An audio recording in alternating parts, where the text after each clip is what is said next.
Hello? Your time is up, Riley. Pardon? I'm gonna take you and cut you up, bit by bit. And once I can afford to distribute it, I'm gonna share your screams all over the world on my new podcast. Wait, what? Did I stutter? No, wait. You pay to distribute your podcast? Well, of course. That's the only way to make sure people can see it. No, you should use Anchor. Anchor? What's that?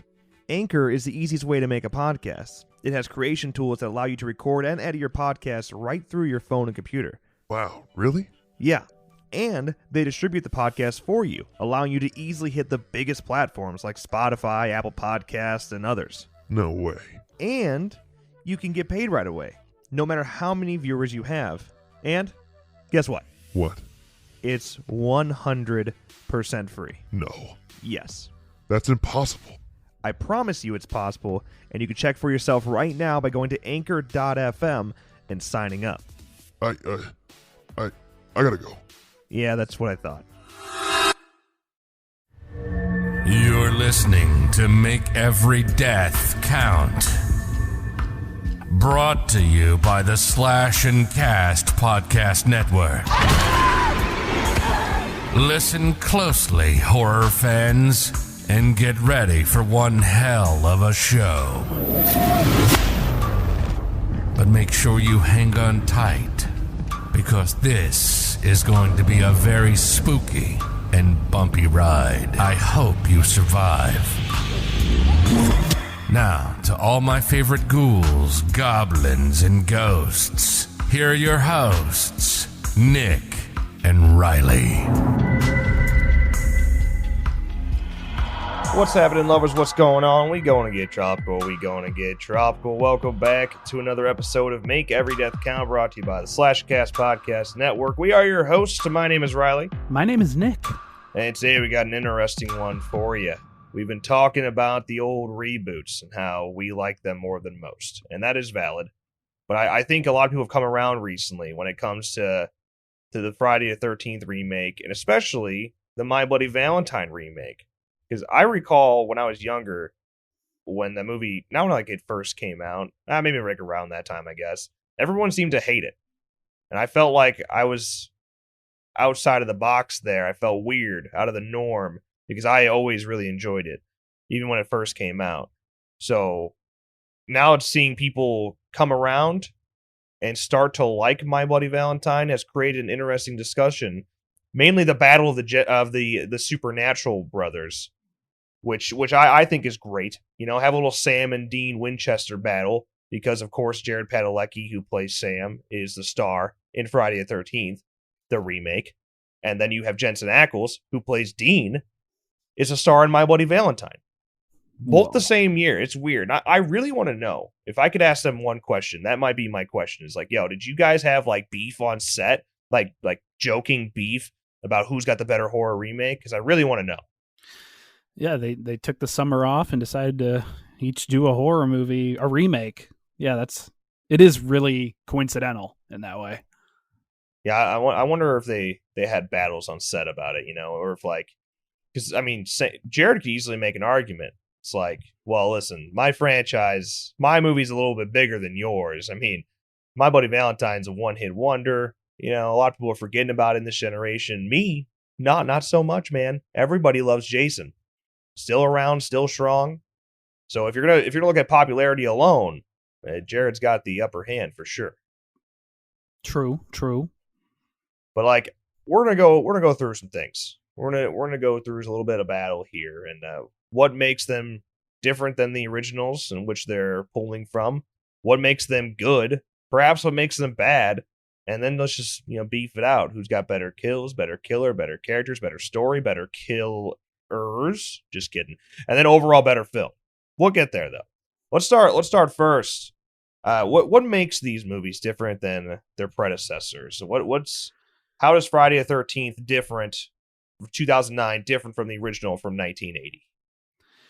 I mean, it's it's still got that that Friday the 13th feeling, but also it's more modern, especially the way the long opening scene, the really late title card, and the recap, of Right. Pamela, and we get a little sackhead Jason in there as well. Yeah, because like first of all, it's a remake, but it's not, because it's not remaking the original whatsoever. Like the iconic scene that from the OG of Pamela dying and getting her head cut off, it happens in the first 5 seconds of the remake. So the whole story, there you go, movie's over if it's truly a remake. Yeah, remake, reboot, it's kind of both. I suppose. More reboot, I guess. Yeah. I'll always say remake. Right. Reboot just is a weird word to say. It is. It's becoming more relevant into like today's world though, like because they used to be the same thing, right? Reboot, remake, same shit. It's not so much anymore though, because like especially this conversation has become more relevant with The Exorcist being rebooted, not remade, rebooted, because William Friedkin's made it very clear that a remake to The Exorcist would be ridiculous. It should never happen. But a reboot's a different story, because it's not remaking the story we already know and love and taking the same characters, but instead they're rebooting it in the same universe. And it almost it could be like a spiritual sequel technically in that conversation. But that's pretty much how reboots work these days. Yeah, like it reboots. You have the idea that it's in the same universe. Friday the 13th, is it in the same universe? I mean, no. So it's a remake. Yeah, it's like its own. It's like its own thing entirely. Like it's remaking, I guess, but it's not really. It's not remaking the original. It's remaking like part 3. It's closer to that than anything. Right. I mean, you get 1, 2, and 3, because you get the first one with the opening scene and Pamela getting her head chopped off and stuff and all of that. You get the sackhead Jason, so you get part 2 in there for a little bit, and then you get the hockey mask, and then from there it's part 3, I guess. You get a little bit of everything. Yeah, it's a class of its own in a way. Right. But aside from Pamela dying at the beginning, in terms of where the remake separates from the original, you have, Jason's smart. Jason, I never really thought Jason was all that dumb in the OG, in all the films, because he still does creative things and has creative kills. And he, at least at first, like part 3 and part 4, there's a stalking side to him that allows him to move in secret and chip away at the people, chip away at your counselors, go one at a time. But in this one, he's taking advantage of traps. He's got his underground tunnels. He's made a little home for himself, and he sets up the bells across the camp where if they hit the tripwire, he gets alerted to where they are, and all these things like that. He's a genuinely smart hunter. And one thing that I think is really key that I never even thought about until like prepping for this episode is like, a major difference is that Jason's never shown as dead. Like in the OG, we assume he is dead, right? Because it's all a revenge story in the original. And then Jason jumps out of the water, and then it's up for debate on whether or not that was a dream or that was real, and that was actually zombie Jason jumping out of the water. Although it has been kind of confirmed by Cunningham that it was a dream, but whatever. In the remake, it's zero question. Like, he is alive, he saw her die, and he grew up to be a beast of a man. Yeah. Backpedaling a little bit with like making Jason smarter with like the bells and stuff like that in the tunnels, like that's the modern take that keeps people more interested in the film in 2009. Other than that, you take that stuff out and it's a little slower. You get people questioning, how did Jason get to one side or the other that fast? Stuff like that. More modern. I dig it. I do. Yeah. I dig it. Yeah, I in a lot of ways I prefer that type of Jason. I find that's on when we get to like, what makes these movies good. That's one of the things I bring up is like when you have a killer that is smart and has traps everywhere and he runs, that's fucking scary. That is a scary killer to be coming after you. So, yeah, for sure. I like that a lot. I also think it's interesting to separate the OG from the remake again, that the camp in no way, shape, or form is active within the remake. Like, these are not camp counselors. These are just like, tend to be pretty slutty teens that are just kind of out and going to some fancy rich boy lake house. There's no element of a camp and trying to reopen after these murders have occurred and things like that. It's just, we're just, camp's still closed. Still, it's a haunted camp, ghost town camp with a rich lake house on the shore. So yeah, that I think it's the whole final boy over final girl situation is interesting. I understand you end with two surviving characters, a male and a female, but I think Jared is kind of your main focus throughout. Otherwise, it'd have been Daniel Panabaker, and she gets killed off, I think, unnecessarily. But yeah, I mean, other than that, you're following Jared, man, and Jared's kind of your final boy per se, which is obviously much different than the original. Yeah, and yes, you're playing with the trope of the final girl that we've seen throughout almost all the Friday the 13th movies so far. Yes, there's Tommy. There's also Whammon. Right. But yeah, like, more modern. They did a different spin, and it worked. It did. Yeah, I really do like the Friday the 13th remake. But before we go into what's better and what's worse, we'll talk about the My Bloody Valentine, how it separates itself from the original. And you want to talk about reboots. I think My Bloody Valentine is much closer to the reboot spiritual sequel category, as it is taking the story of Harry Warden. I mean, it is still different in many ways, right? So it still has remake qualities because it's not quite what is the original story, but it's kind of like that. But you have the original killing of Harry Warden and him slaying some bitches down and being a champ, right? But then we skip ahead that 10 years later after those murders happen, and it becomes more of a whodunit movie rather than just a slasher film like the original is. Yeah, and having that mystery with the slasher is, I mean, what people loved about the original Friday the 13th as well. Like, yeah, the original My Bloody Valentine wasn't a murder mystery. you kind of knew who was doing it. But yeah, the mix of slasher and murder mystery, it worked really well.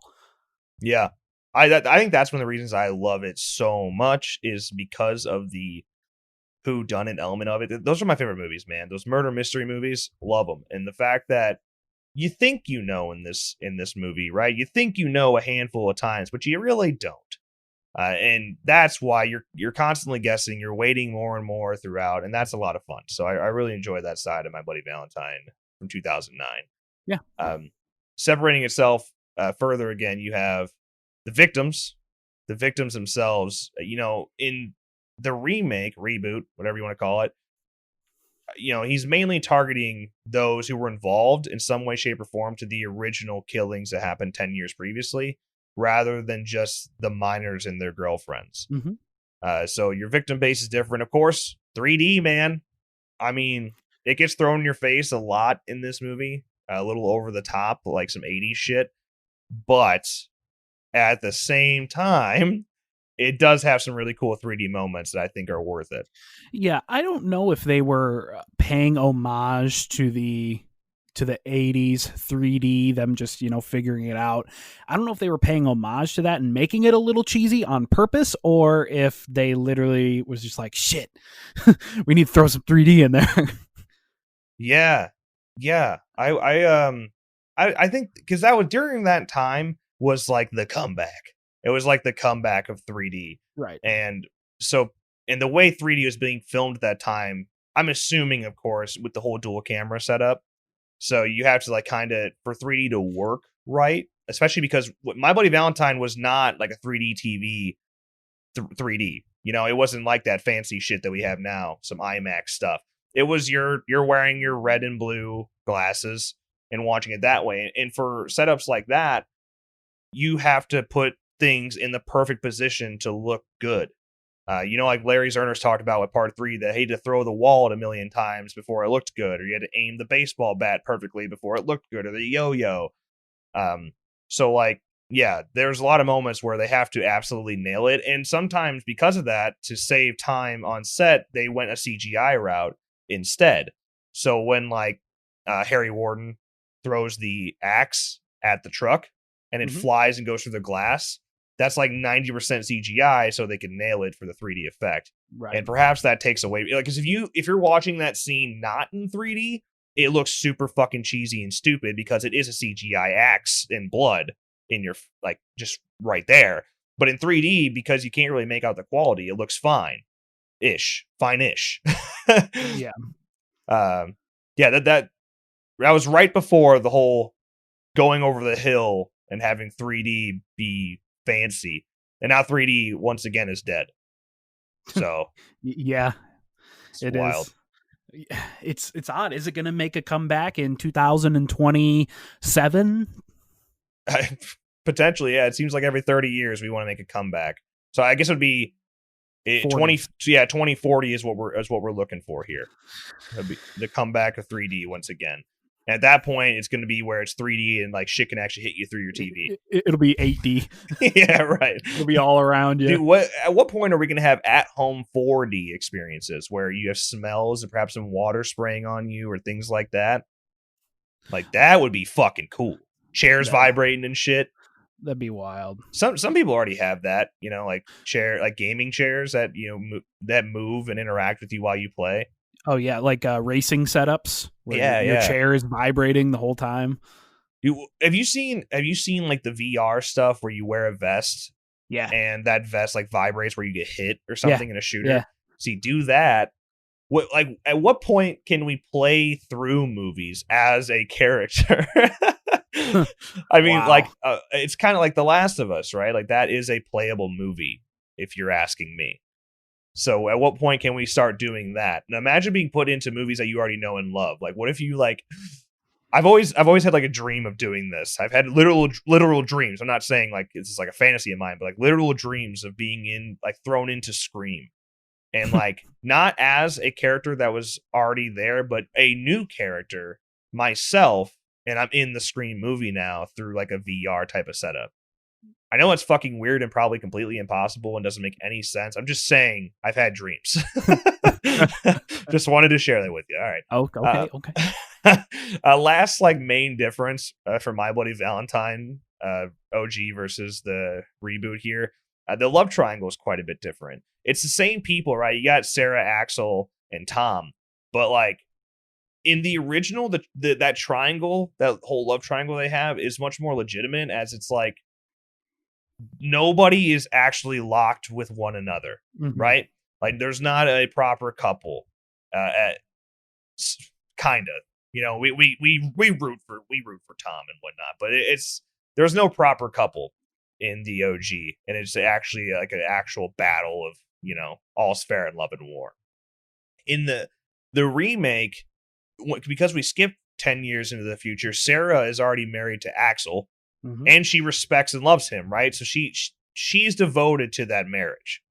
But Axel cheats on her, so he's devoted to someone else now, who he gets pregnant. But Tom is still interested in Sarah. So like everyone loves somebody else other than the person that they should. Right. So yeah, like that triangle is a lot different. There's no real proper triangle there. Because of what it's doing is, of course, pushing likability of Tom, which I'll get to. We'll get there when we get there. But yeah, everyone's going different directions. Versus the original, it's actually a proper triangle. Yeah. Not that anyone cares. Just wanted to break that down for you. All right, man. Let's go into what makes them good. Right. Let's start with Friday the 13th. Because I made 5 points for each movie and why they're good. And maybe because you said you got 2 for Friday the 13th. I got 3. Oh, 3. Okay. Yeah, which it already kind of shows which one you like more, right? But that's all right. Maybe. Maybe. Well, let me just go through all 5 of mine, and I'll try to give you maybe I can help spark some notes for you. Yeah, I'm sure there will be some crossover that I just can't really think of in the moment. Right. Well, first of all, Friday the 13th, the remake does have pretty great kills, some cool moments, and even having kills that are used as bait. For example, when he throws the axe and hits the dude in the back, and he literally just has him sit out there screaming. I like that. That's more creative and smart Jason tactics that I like. But screwdrivers through eyeballs, being thrown off of roofs, and things like that. He's kind of tough. It's still kind of simple, I will say. Still kind of simple kills, but ultimately effective. Extremely campy, like the OG, which I love, but it's on steroids, right? So you have a campy movie with campy things like you're don't have sex or you'll die, don't do drugs or you'll die, and all these campy slasher rules that we know and love, but it's a proper cinematic experience that, although it's not a big budget, it appears to be a big budget compared to what we know with the original Friday the 13th. Derek Mears as Jason. I mean, fuck. The dude's a god. He's like a Greek god out there. You gotta love him. Does an amazing job. One of my favorite Jasons in the entire franchise. Jared Padalecki, of course. I think he's ultimately the savior of this cast. Daniel Panabaker's great as well, but all the characters in this movie are kind of poop, except for Clay, except for Jared. So, yeah. And then, of course, like I said earlier, Jason being smart and running makes him that much more scary. Those are my 5 points. All right. So I got 4. But one of them is F-13 kills are better, which is what you said. Right. My Bloody Valentine still has some good ones, but they're all really simple. Really, because we'll get there, because I literally have like 5 questions that we can answer to which one's better. But I think My Bloody Valentine has more creative kills, like more over the top kills, like lifting up with the what? Why am I zoning on what the fuck that's called? The axe thing. What? The pickaxe? The pickaxe. Fuck. Yeah. Like shaking that one chick and throwing her through the ceiling, and then the way he throws the axe, and I threw the eyeball and he steps on the dude's head and puts it into his Tom Atkins head. Yeah, Tom Atkins, that's on my list, by the way. I somewhat agree. Moving on. Yeah, we'll get there. Derek Mears, just his performance as Jason, it just really elevated the film. It really did. He, like a lot of people have him as one of their favorite Jasons. Nice guy, in real life. Of course. Yeah, he did a great job at playing Jason, which we've seen, 11 times before. Well, 10 times before. Right. I think that F-13 has a good balance of comedy within. Like, I don't like, some of it's over the top, but for the most part, I feel like it works. It's what you expect. It goes with the campiness vibe. Like, and the third act, by the way, like, is great. Yeah. And then I honestly think that the Friday the 13th remake is keeps you engaged better. I think there are some times in the movie, right when it starts to get slow, that it draws you back in. And maybe for a little bit in My Bloody Valentine, you start to check your phone, check your watch a little bit. But I think the Friday the 13th remake has, a good flow to it. As soon as it starts to get slow, something happens that draws you right back in. Valid. And I that's 4 or 5. I don't know. Valid. All right. My Bloody Valentine. Top 5 points. First of all, whodunit story. That creates natural suspense, so you're constantly guessing things throughout the movie, which as an audience member keeps you intrigued throughout. Which is why I don't know if it ever really gets slow. Maybe like actual pacing slows down quite a bit because it's trying to push characters, and that they want you guessing things, so they're throwing different things at you. Because it's not just nonstop kills like the remake of F-13 is, it may feel slower, but I don't think that's ever pulls you out. Jensen Ackles, of course, creating a pool with the Supernatural boys. I mean, you got to have them both as good things, but Jensen Ackles especially, he has to be likable in this movie for it to work the way they want it to work. And it being Jensen Ackles playing Tom Hanniger is like, we want him to be innocent because we like him. That's a good quality to have for this movie. So yeah, Jensen is perfect for it. The love triangle, just going off of that, the love triangle that we have there, it all seems to be in favor of Jensen, right? Like, Axel's a piece of shit, cheating on Sarah. Fuck that guy. We want Tom back in there smashing. Okay. So like, that love triangle is one more thing that makes us stop guessing that it's him doing the killings. And that's, again, powerful for what they're trying to pull off. Brutal as fuck kills. Some really creative ones, even sometimes taking advantage of 3D that doesn't distract me. So shout out to that. And then I listed Tom Atkins because it's fucking Tom Atkins. That's all I really need to say. Tom Atkins is great. He's so good. All right, so my points, the better characters, not stereotyped to hell.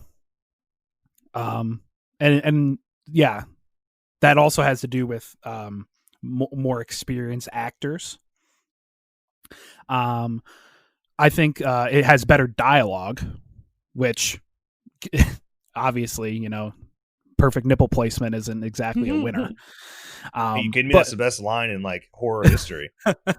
And that also, I think, has to do with casting and having more experienced actors. Mm-hmm. It's definitely got a more complex and interesting story with the whodunit element. It is very engaging in that way. The twist, like the third act climax, is just done beautifully. Absolutely beautifully. It is intense, like, especially if you don't know, if you haven't seen it yet, it's your first time watching, and you see the reveal literally happen right in front of you, and then moving on from there, him knocking out the lights as he's charging. Dope. Yeah. And then my last point is, well, I don't know if it's really I'm just gonna say it. I think My Bloody Valentine was at that point worthy of a modern day remake, whereas Friday the 13th, it was just a matter of time for a modern day remake. And I think you can kind of see parts of that in the writing, in the filmmaking, in the directing. Yeah. No, that's actually a really good point. Because My Bloody Valentine definitely was worthy. Like, it needed something, because like, it was being forgotten. Like F-13 wasn't. F-13 is still relevant in today's world, and it always probably will be. The character Jason is just, you can't kill it. But My Bloody Valentine and the Harry Warden are not so, like, the new generation. If it wasn't for the remake, even more so, we'd never talk about it. It'd be so few and far between. And nobody, I don't think, that's younger than us for sure, would have a fucking clue who Harry Warden is. Yeah. And yeah, it desperately needed a remake to just, spark some interest back to that character. So 100%. All right, man. With that out of the way, and what actually makes them good, so they've had their time here, I have 5 questions that we'll go through that we got to pick a movie, which one wins the battle here. First of all, which movie has the better kills? And we touched on it a little bit. I got to say, I like looking back at it, I really do think My Bloody Valentine has the better kills. Maybe I have to watch them again, but I don't agree. I think Friday the 13th has better kills, has more complex kills. There are some in My Bloody Valentine that are good and better than than others and more complex. But I personally think that Friday the 13th kills are overall better. Yeah, like I don't know, because I look at them. I think, yeah, I think the F-13 kills are just more simplistic. Like you have simple chokes. I mean, you got the arrow going through the head, the machete coming through the dock. The machete swing through the head is really sick. I don't know. I think there are more moments in maybe because there's more kills in F-13. But I think there are more memorable kills in My Bloody Valentine that really stick with you because of just how brutal they are. So you can call it a tie. We'll call it a tie. I think so. As for better killer, just overall, who's the better killer? Harry Warden / Mind Killer, because it's not really Harry Warden in the remake, but it is. I mean, up until the very last second of the mask coming off, that is Harry Warden, and we would definitely believe it if it was, versus Jason. I think in that battle, like, you kind of have to give it to Jason. Yeah, I agree. Derek Mears did a great job. Whoever was playing the miner did a great job too. I don't think it was Jensen the entire time. Probably not. So, did a good job, was menacing, but there's just something about that Jason, that boy. Yeah, no, Jason's like one of the most iconic killers ever for a reason. And there's a reason that, like I said, Harry Warden was being forgotten versus Jason never could possibly be forgotten. So I would say there's some moments in, like, when Harry Warden, like you mentioned earlier, when he's going down the mine shaft there and he's hitting the lights out one at a time. That's fucking cool, man. Like, that's some badass stuff. Yeah. And I think, Harry Warden is much more simplistic. It's just a mine outfit, but there's still something so badass about it. I don't know. But yeah, Jason gets the dub on that one. Better characters. Which movie has better characters? I'll let you answer first. I already said My Bloody Valentine has better characters than Friday the 13th. It's not even close. Yeah, it's not even fucking close. F-13, the remake, the reason it struggles so much and why I think people hate it is that the characters in it all fucking suck.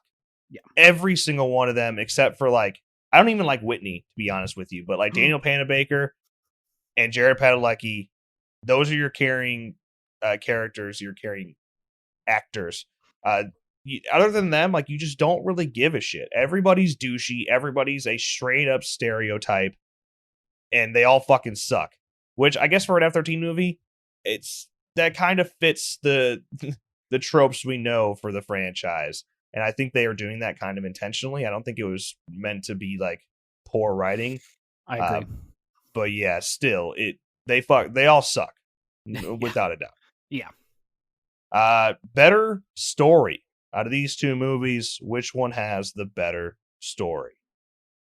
I already said it was in my 5 points. I think My Bloody Valentine has a more complex and interesting story, which in turn, I guess, makes it a better story. I don't know.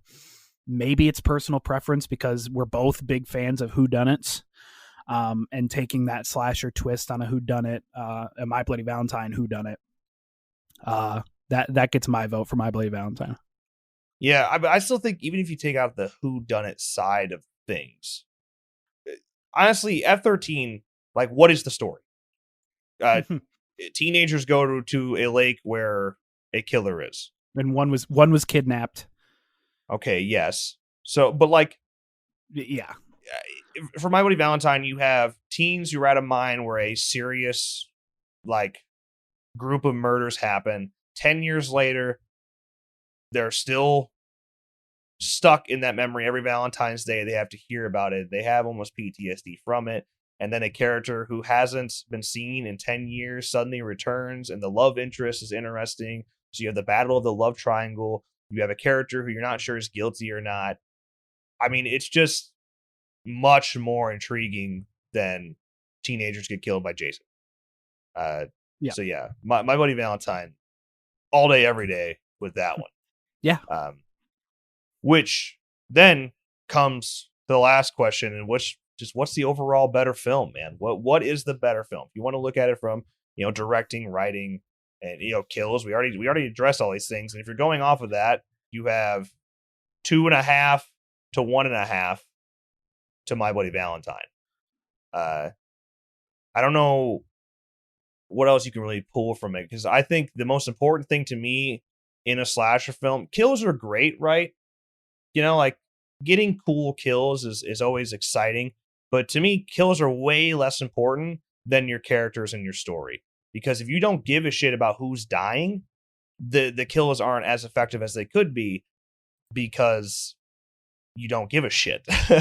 And honestly, even in My Bloody Valentine, for those that do die, you don't give a shit, because half of them are dying for a reason, because they tried to cover up the whole thing happening 10 years previously in the mines. Right. Yeah, I don't know. It's just from that, I still think My Bloody Valentine outshines there, because the risk of somebody dying is still prevalent as well. Like, you don't want to see Sarah die. You don't want to see Tom die. So with those things in place, I think you just have a much more powerful movie. I 100% agree on all of that. Yeah.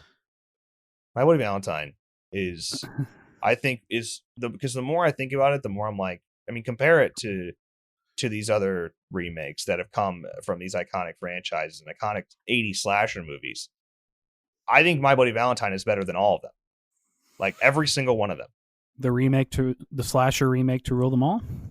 I think it is so far. Like, Friday the 13th, it was probably as close as it got. But Texas. The Texas remake is pretty good as well. That'd be an interesting little throwdown there. That's probably the next closest one. But yeah, then Nightmare's not even close. Halloween's not even close.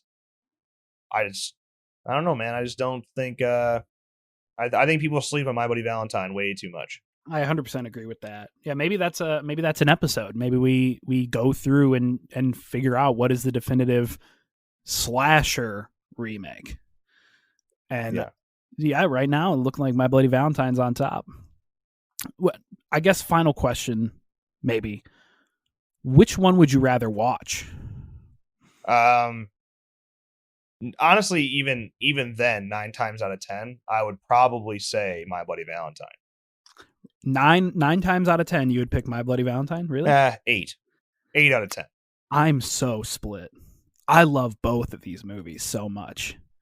I honestly think it's 50-50. I truly don't think if I had both movies in front of me, I'd probably watch neither. Because I couldn't decide. The one thing I'll say for Friday the 13th, when I sit down and watch is that, like, it's much easier for me to look away from that movie. It's much easier to put that one on the background and just kind of look up during certain parts. My Bloody Valentine, when it's on, I want to watch it, and I don't want to look away. It's not a good background movie for me. You know what? That is like, well, that hit me. That hit me hard. I'm a level with you. Yeah. Now that if you say it like that, yeah, like Friday the 13th, 2009 is definitely a movie that I would be like, yeah, I'll throw it on, and I'd be doing something else and look up at every once in a while.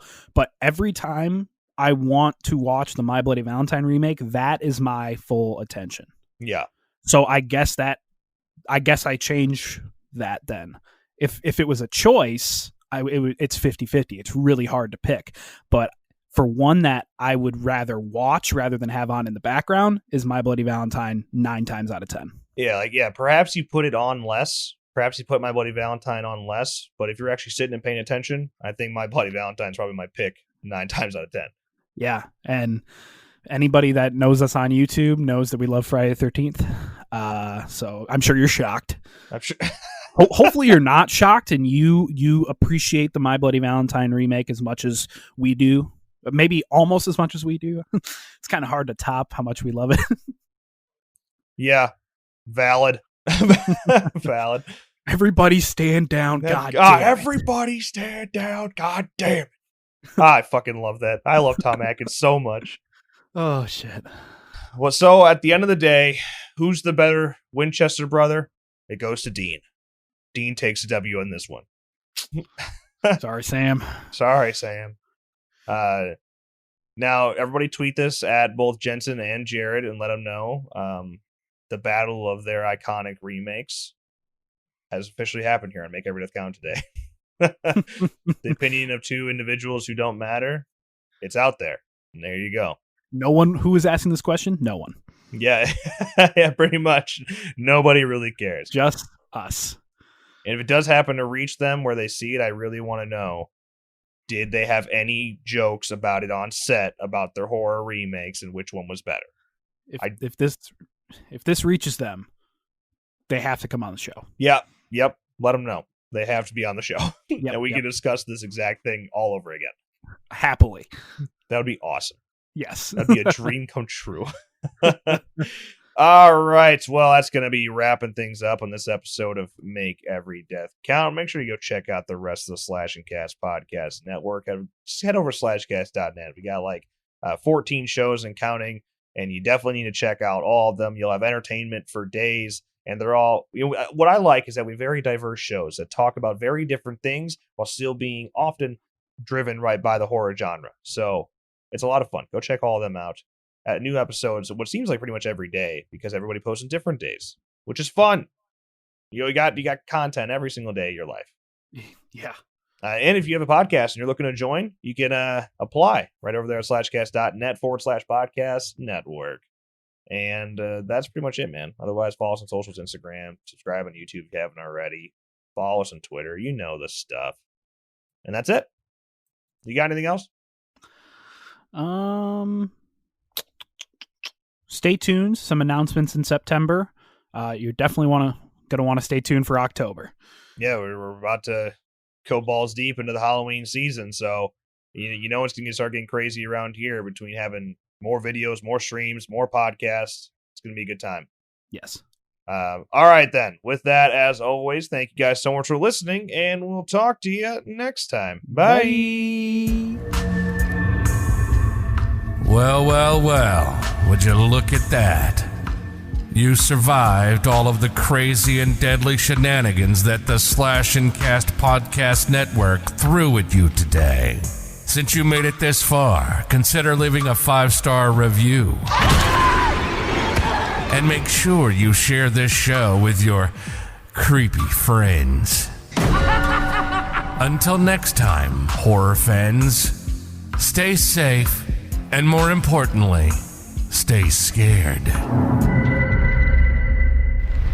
I want to hear you scream.